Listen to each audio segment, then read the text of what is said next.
جنات کے حوالے سے ایک مخلوق ہے جو جن سمجھی جاتی ہے، سپر نیچرل مخلوق سمجھی جاتی ہے، اس کو کہا جاتا ہے غل، اور انگلش میں اس کو GHOUL غول لکھتے ہیں۔ کہا جاتا ہے کہ یہ مخلوق جو جن ہے قبرستان کا باسی ہے یا کسی اور سنسان جگہ پہ رہتا ہے، شیطان کی نسل میں سے ہے، شکل اور جسم دونوں کو تبدیل کرنے پہ قادر ہے، اور کسی جگہ سے جب گزرتا ہے تو گدھے کے پیر کا نشان اس جگہ پہ ملتا ہے، اور یہ کچھ آپ تصویریں بھی ساتھ ساتھ دیکھ رہے ہیں۔ اور صحراؤں میں اس کے حوالے سے کہا جاتا ہے کہ یہ خوبصورت عورت کی شکل میں مسافروں کو ان کے راستے سے بہکا دیتا ہے، اور اس کے بعد ان کو مار دیتا ہے اور ان کو کھا جاتا ہے۔ اس کے ساتھ ہمیں ایک کانسیپٹ یہ بھی ملتا ہے میتھولوجی میں، عربین میتھولوجی میں، کہ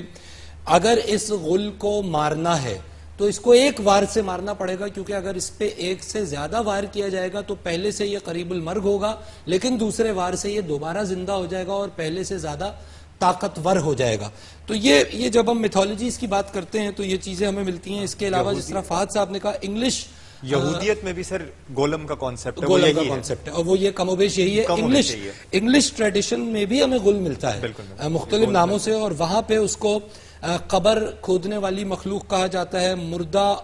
کھانے والی مخلوق کہا جاتا ہے، بچوں کو کھا جانے والی مخلوق کہا جاتا ہے۔ شکل بدلتا ہے، کتے پر سواری کرتا ہے، بسا اوقات خرگوش پر سواری کرتا ہے، راتوں کو آگ جلا کر مسافروں کو مائل کرتا ہے، ان کو اپنے راستے سے بھٹکاتا ہے۔ اور وچز کی جس طرح آپ نے بات کی فہد صاحب، تو سلا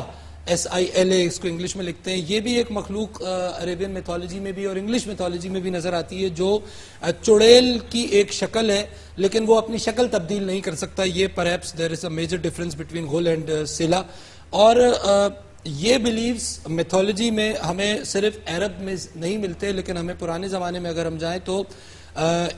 مصر میں، نارتھ افریقہ میں، سیریا میں، پرشیا میں، ایون ترکی میں ان کی فوک لور میں ہمیں یہ چیزیں ملتی ہیں۔ اور پھر وہ مشہور و معروف الف لیلا کی داستان ہم سب کو پتہ ہے کہ جس کے اندر جنات کے حوالے سے ہمیں کئی داستانیں ملتی ہیں۔ ڈاکٹر صاحب، اگر ہم کریچر کے، کیونکہ ظاہر ایک مخلوق ہے جس طرح کہا، ماڈرن جو سائنس ہے وہ ہمیں ایک عجیب و غریب تصور دیتی ہے جس کو ہم کسی طرح جنات پہ شاید میپ کر سکیں۔ اور میں ایک ایکسپیریمنٹ بھی اس میں اپنے ناظرین کو دکھانا چاہوں گا کہ ناظرین، یہ ایک کاغذ ہے ہمارے پاس بیسکلی پہلے تو سمجھنے کی بات یہ کہ ڈائمنشنز کا کانسیپٹ ہے، یعنی ہم جس دنیا میں سانس لے رہے ہیں اس میں اٹس اے 3 ڈائمنشنل ورلڈ، 3 اس کی جہتیں ہیں۔ اس میں ہم سامنے کی طرف جا سکتے ہیں، پیچھے کی طرف جا سکتے ہیں، دائیں بائیں ہو سکتے ہیں، یعنی بیسکلی لینتھ ہے، بریتھ ہے اور ہائٹ ہے۔ تو ان 3 ڈائمنشنز میں ہم انسان موو کر رہے ہیں۔ سائنس اور ماڈرن ریسرچ ہمیں یہ بتاتی ہے کہ اس کے علاوہ بھی ڈائمنشنز ہیں، جس میں جو چوتھی ڈائمنشن ہے اس کو ٹائم کی ڈائمنشن سمجھا جاتا ہے۔ اور اس کو سمجھنے کے لیے اگر ہم ایک مثال لینا چاہیں تو یہ جو کاغذ اس وقت میرے ہاتھ میں ہے، اس